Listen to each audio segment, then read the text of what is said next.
Tushda oyoq ko'rishning ta'birlari.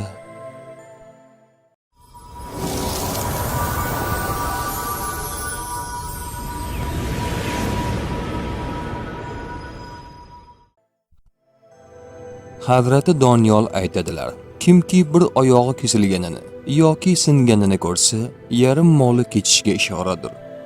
Agar har ikki oyog'ining kesilganini yoki singanini ko'rsa, barcha moli ketishiga yoki o'zining o'lishiga ishora bo'ladi. Ta'birchilarning aytishlaricha, agar kishi har ikki oyog'ining kesilganini yoki singanini ko'rsa, safarga chiqishga ishora bo'ladi. Qarasaki, oyog'i po'lat yoki misdan emish, umri uzun bo'lishiga dalolat qiladi.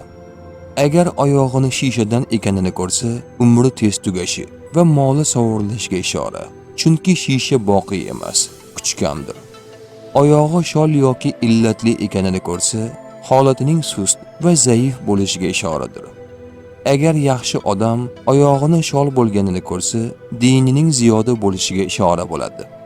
Oyog'ini arqon bilan bog'lab qo'yilganini ko'rsa, biror kishidan unga manfaat yetishini bildiradi. Oyog'i yo'q bo'lib, hassa-tayoq bilan ketayotganini ko'rsa, biror kishiga suyanishiga ishora bo'ladi, lekin u kishidan foyda topmaydi. Podshoh yoki amaldor har ikki oyog'ining kesilganini ko'rsa, amalidan tushishini bildiradi va moli barbod bo'ladi. Qarasa, oyog'i kumush, to'piqlari oltin emish. Yuqoridagi dalilning o'zidir. Qarasaki, oyog'i kasalmand emish, unga biror ziyon yetishini bildiradi. Oyog'i ustunga bog'langanini ko'rsa, buning ta'biri tuzukroq bo'ladi, chunki daraxt erkak kabidir, ustun esa murda kabi. Oyog'i tuzoqqa tushib qolganini yoki biror joyga kirib qolganini ko'rsa, makruh hiylaga duchor bo'ladi. Oyog'ining og'ir yengilligi esa tuzoqning qattiq, mahkamligiga bog'liq. Oyog'i birorta joyda yoki go'rda to'yib ketganini ko'rsa, din va dunyo ishida oqsab qolishini yoki birovning aytgan yomon so'zidan ranjishiga ishoradir. Kirmoniy aytadiki, har ikki oyoq ota va ona hukmidadir. Oyoqda ko'rilgan har qanday zaiflik va nuqson ota-onaga taalluqli bo'ladi.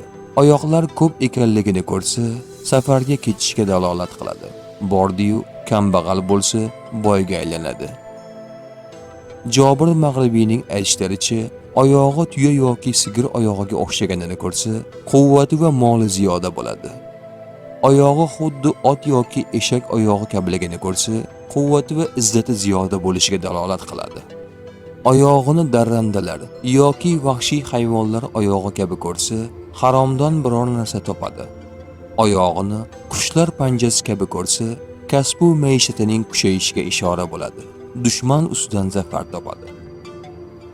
Hazrati Sodiqning aytishlaricha, tushda oyoq ko'rish 7 narsaga belgi bo'ladi. Maishatga, umrga, harakatga, mol qidirishga, quvvatga, safarga va xotinga.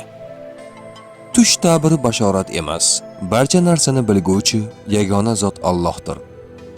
Ko'rgan tushlaringiz ta'birini bilmoqchimisiz? Unda kanalimizga obuna bo'ling.